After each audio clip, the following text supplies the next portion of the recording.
Hello everybody, this is Alex from Hardcore Guys, bringing my guide for Transformers Devastation on Prime difficulty. We're doing Grimlock's campaign, and today we're doing Chapter 6 entitled Ferrotaxis. So, make sure you do your Ferrotaxis this year. Don't forget to do them. Let me move my mic back again. I know I keep doing that, but it's just right in my face, and it's pissing me off. So, beginning of this part, I remember I think I got hit during Wheeljack campaign, but I think I did a pretty good job of getting past this part with Grimlock, which I was really worried about. At first, I'm like, man, Grimlock's going kind of slow. I could have sworn that he can speed through this part, because, like, why would they design this part without him in mind? And luckily they did, thank God for that. Even though he might not be as fast as everybody else, he could still at least push through and get through, you know, those obstacles. So yeah, this chapter, I think we're basically just cleaning up the rest of the Decepticon parts, and we're also dealing with a lot of Insecticon parts as well. So you'll be seeing a bit of Insecticon stuff going on. Because mostly when it comes to, I think, the core area is where a lot of Insecticons typically kind of just are at, and these are, you know, larva thingies, I believe. So pretty cool stuff. This first fight, I don't think you can skip it. And do keep in mind that these guys are going to be run back here when they first spawn in. It's kind of dumb, but whatever. I don't know why they appear back here. I guess they expect you to stop on the stairs, I guess. Maybe. But they always just come to this part of the stairs and then they decide to fight you here. I don't know, again, why they do that. But yeah, a drive rush triangle could help. You know, get a bit of damage at first. You have to fight them, unfortunately, but it is what it is. Luckily, there's not too many of them anyway. I mean, it's not really a bad fight. It's just one of those things, you know, where you kind of just, when you get to the inside, you know, the Ferrotaxis, you know, and all that, you're like, I just want to run through, man. Just want to get through and kill whatever I have to kill. But this game makes it to where, yeah, sometimes you're kind of forced to. But luckily that part you could just not have to deal with at all. Thank goodness. It's not that I hate fighting this game, it's just more so that the way that these areas are built, they're kind of built around the idea of running from point A to point B. And I totally forgot that this was the second mission. Oh, mother. The second protection mission. This one is rather difficult, so let's try to explain it the best I can. So I drive rush into triangle so I can break the two shield guys. And immediately right after, my focus changes from those small fry to the big guys. And you want to try to keep on to the big guys as much as you possibly can and just stay near Wheeljack for the beginning part. And get focus time and go for that uppercut. Not uppercut, but the dodging hold triangle move. So, once you've taken out one ground soldier, like, technically having one around is not the worst thing ever, but still, you obviously do not want him still alive. When you do take out, I think, both ground soldiers and I think a few of the Stunticons, a Seeker will appear. And don't worry about the guys with the guns in the background. Just worry about this particular one Seeker right here. This is what I like to call the combo Seekers, because they do a lot of just stupid combo attacks. It's really annoying. But these Seekers that are the gunmen on the side, they have very low health, and luckily they tend to kind of just focus on things that are not Wheeljack. But there will be another group of Seekers later that will appear that will focus on Wheeljack that are really annoying. But we got into the first part. Pretty good, pretty easy. I'm trying to use the confuse thing here just to do anything to these guys, but it's not working. If you can build up for it, I would highly recommend either maybe like a jumping hold triangle move, or at the very least going for a drive rush triangle where you do the ground slam. As soon as these guys appear after that first wave, go immediately and just go kill at least one gun guy. Because having two on field is just, it's worse than having just at least one. I can tell you that. So, the next thing you're going to want to do here is you're going to, well, first you're going to want to overdrive into the first kickback. You're going to want to kill him off immediately. And if you can, get the kickback fight over here near Wheeljack, and then he should just fly away and float away and just stay away for the most part. Because a lot of the time, the big guys, if they're too If they're too close to Wheeljack, they'll just tend to kind of just float over. Sometimes it can happen. It's not guaranteed, but it's something I try to at least incorporate into my combat here, is just whatever I can. But yeah, just stay near Wheeljack, and, you know, yeah, this is where Machine Gun will come in handy, but Confuse works just as well. And let's see, next wave I think has, yeah, it's just the claws real quick. So now do bear in mind that you have to kill the claws at a decent pace. You can't just leave these things around for no discernible reason. But when Wheeljack does say, like, hey, focus on them and not me, yeah, you'll see what that happens, but I'd say just go do that. So the thing with the Seekers, like, these are the much more tankier versions of them, which is really obnoxious because, like, this part has the bombshells that appear. Bombshells should be your main focus, yeah. For the most, yeah, I'd say, yeah, they should be your main priority here. Just do Fire Breath. If you've got any drive, if you're going in for like a speed drive rush attack, then you're definitely going to be wanting to do that. And if you get the chance, you know, lock in and shoot these guys with Confused Ray. This was just me just blowing these assholes up because, well,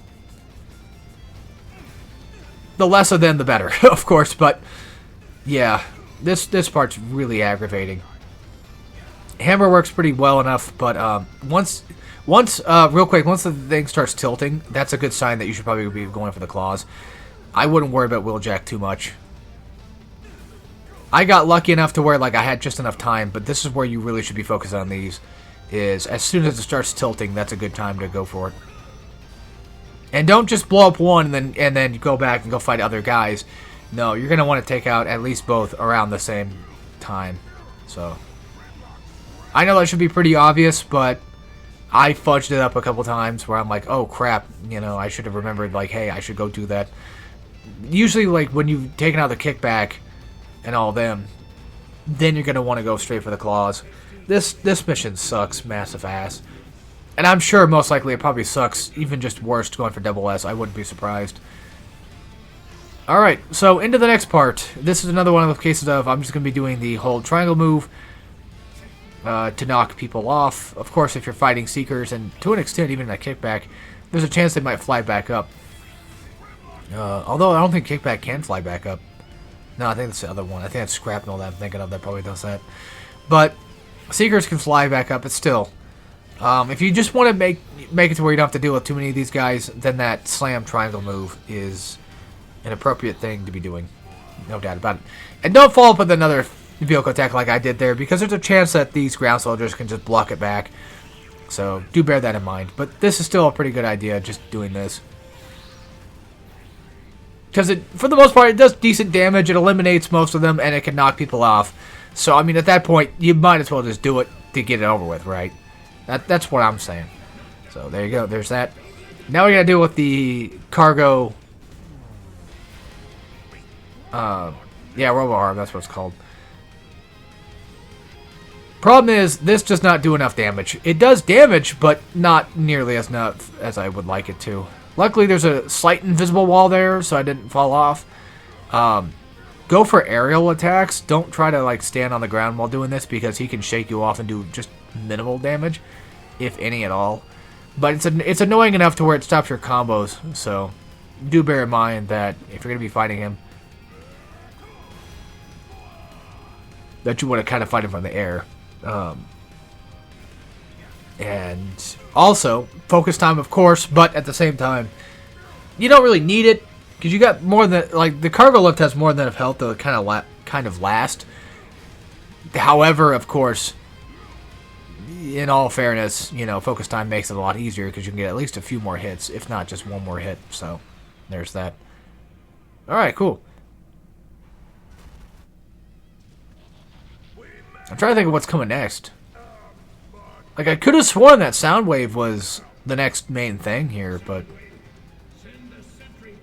Shit, oh, that's right, the Sentry Bot crap. I've gotten everything confused, apparently. I've gotten this entire chapter confused with what we're doing. Sentry Bot, not as hard as he was back then. I mean, technically, he's supposed to be a little bit harder, but he's a lot more easier to kind of catch up with and deal with. If you shoot him just enough, he'll basically just kind of fall down. Confuse Ray does not work unfortunately. As much as I would love that. Be careful with your stomp moves, though. You might accidentally fall off. And if you do fall off, of course, you'll take damage. But, you know, it's something to be careful of. Watch out for the red laser thing, too. Because that's basically signifying that, hey, this is where a platform is going to basically be falling down from. And yeah, since I'm playing Grimlock, I'm just using my advantage of just Fire Breath. Just to save myself the trouble. I probably could have used Hammer, but I didn't want to take that risk of accidentally falling down and then getting... Well, yeah, just falling down, which I do there because I didn't complete the entire combo. Unfortunately, loudspeaker does not work either, but there you go. There's that fight done so for you. Not a bad fight, just... No, I like it enough. Be careful about this real quick. The enemies do spawn here, and I remember when I was doing Wheeljack's campaign, I didn't notice that, and I got shot and killed, and totally forgot. But you can skip through all these guys. You don't have to fight them.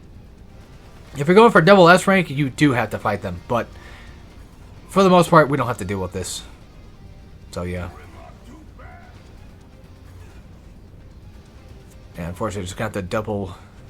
Or not double jump, but we're going to have to roll jump out of this sequence. It is Soundwave. I fucking knew it. I told you. I'm getting everything confused again. God damn it. Alright, anyway. So now we got to fight all of his little... I forget what they're called, but his little miniature buddies, his cassette tape, all that. So, I'm just going to go directly for Soundwave at the beginning here with that grab so I can get some potential damage on anybody else. Because again, that spin move does, that grab spin move does actually do damage to other people when you're in Dino form. And luckily, the mini-bots are, luckily enough, quite easy to kill. They're not really a big deal. When the flying one comes around, you know, you could just easily get a nice, good dodge on him and get a nice, good focus attack with his ability. Other than that, like, this little fuck right here, Frenzy, I think his name was, or Ravage. This little fuck is quite irritating, to say the least. Not bad or hard, but just irritating enough to where it's like, dude, can you fuck off with the whole, you know, platform thing? You would also think that the Panther one would be the most irritating, but no. They're actually not. None of them are really even that bad. The bird might be the worst one to do. Well, the worst one to deal with in terms of, like, you can get shot, but luckily the shots are not continuous enough to where they're impossible to dodge. The only thing you really got to worry about with Soundwave's bullshit is his missiles. Because his missiles do have this ability to basically just continuously home in on you, even during focus time. So that's where you kind of want to watch out for that. Just fair warning. But at the end of the day, it's still Soundwave, and yeah, he's never been really that tough, thankfully.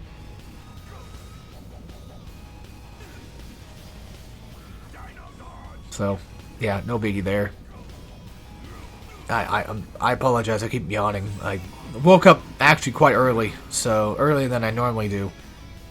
And I've gotten more footage. I mean, these were recorded last week, I think, or a week before that, I believe. I don't remember exactly when I recorded gameplay, but I'm doing commentary now, and they're recorded around the same time period. So yeah. And voila. Okay, and voila. There you go. There's Soundwave, and that's it for that. Oh yeah, so Status Affliction does count toward points. Okay, cool. That's it for Chapter 6. Hope you guys enjoyed, and we'll see you next time for the last chapter. And of course, as always, take care, everybody.